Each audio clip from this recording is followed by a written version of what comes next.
Part 2, we're talking about how do the muscles become tight. So why do these muscles, psoas, iliacus, rectus femoris, sartorius, adductors, TFL, why and how are all these muscles becoming tight?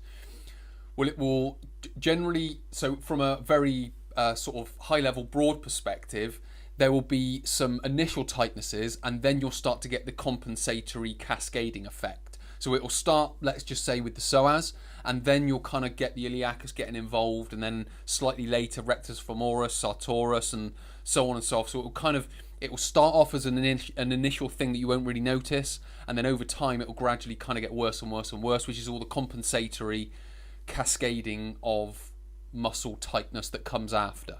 So on a very broad level, that's kind of what's happening. But what we're going to talk about is something that's important, because people try and stretch their way out of lordosis, which is a part because there is muscle tightness there.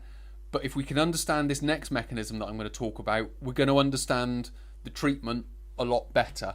And the mechanism is known as muscle guarding. So muscle guarding, again, in a general sense, is the muscles perceive a problem, an instability, a poor posture, whatever it might be. So it perceives this, and then what it does, so if we just take stabilizing as an example, so let's just say it perceives some instability in the spine. What will then happen is the psoas will tighten up to create that stability. So the muscle, its sort of initial way of creating tightness, it will just the muscle's way of creating initial stability is just to lock tight, and then we've got the stability. What then happens is if that perception remains and it still perceives tightness, then you will then get that cascading effect. So it will then introduce in iliacus, rectus femoris, so on and so forth. So it will start to do that.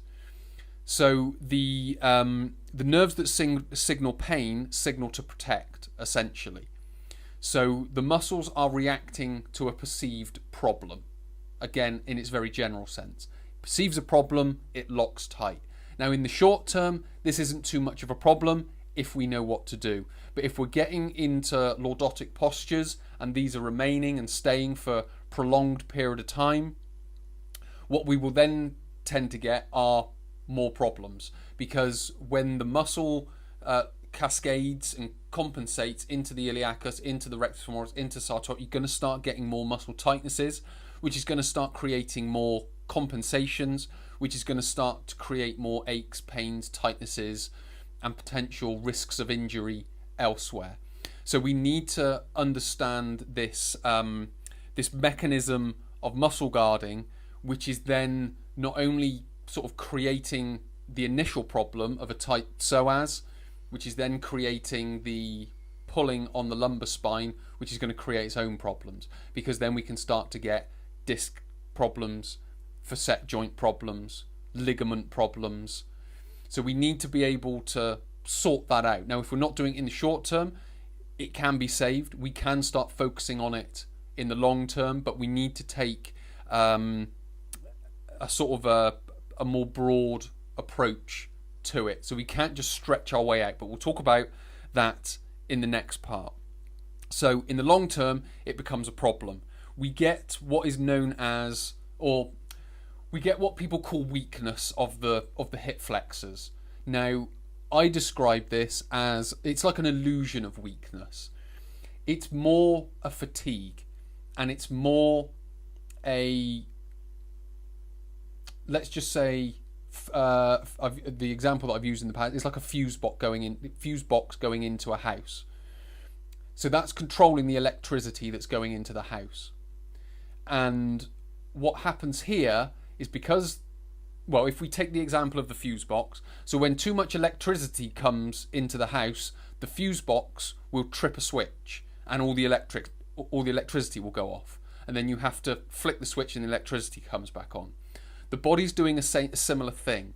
So it's locked everything tight, and when we get too much stimulus, it just shuts the muscle down. So if we try and lift a weight with our hip flexors, which we don't really need to do, because of the literal electricity from the nerves going into the muscle, it will essentially downgrade that muscle activation, because what it doesn't want to do is it doesn't want to shovel too much electricity into the body or into that muscle, because again there's already a problem there, so it's shutting it down, it's downgrading it, and it's keeping it protected, which is what the body wants.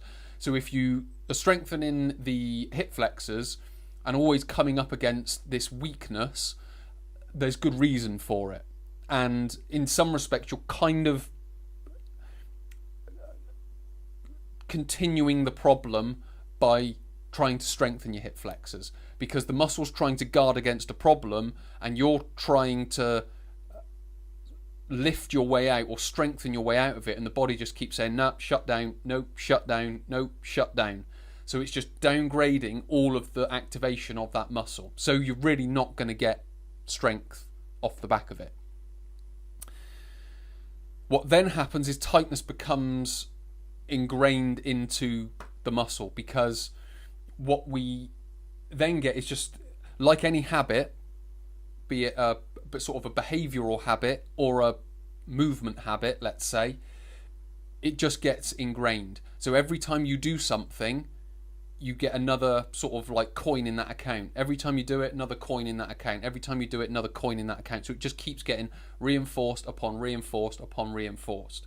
So what we have to do, and if this is stacked up over a long period of time, it's going to take a long period of time to unstack that and create these new habits, because we've got to unwind the potential years of problems that have gone before.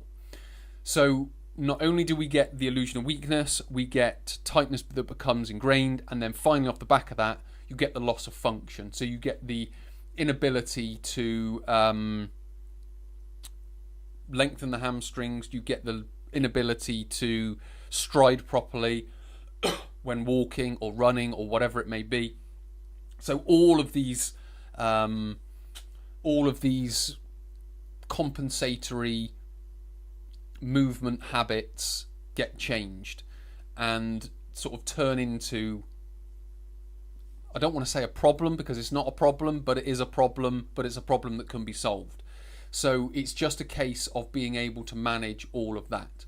But essentially, the initial cause is some kind of perception of a problem around the lumbar spine that the body's perceiving. It locks everything up, and then over time that becomes a problem, creates compensations, creates weak or an illusion of weakness in the area, but it's not. It's just the body controlling the amount of information and activation going into the area.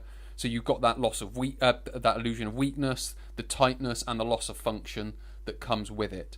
So with regards to muscle guarding, that is what we need to overcome, and there is a way that we can do that, and we'll talk about that in the next part.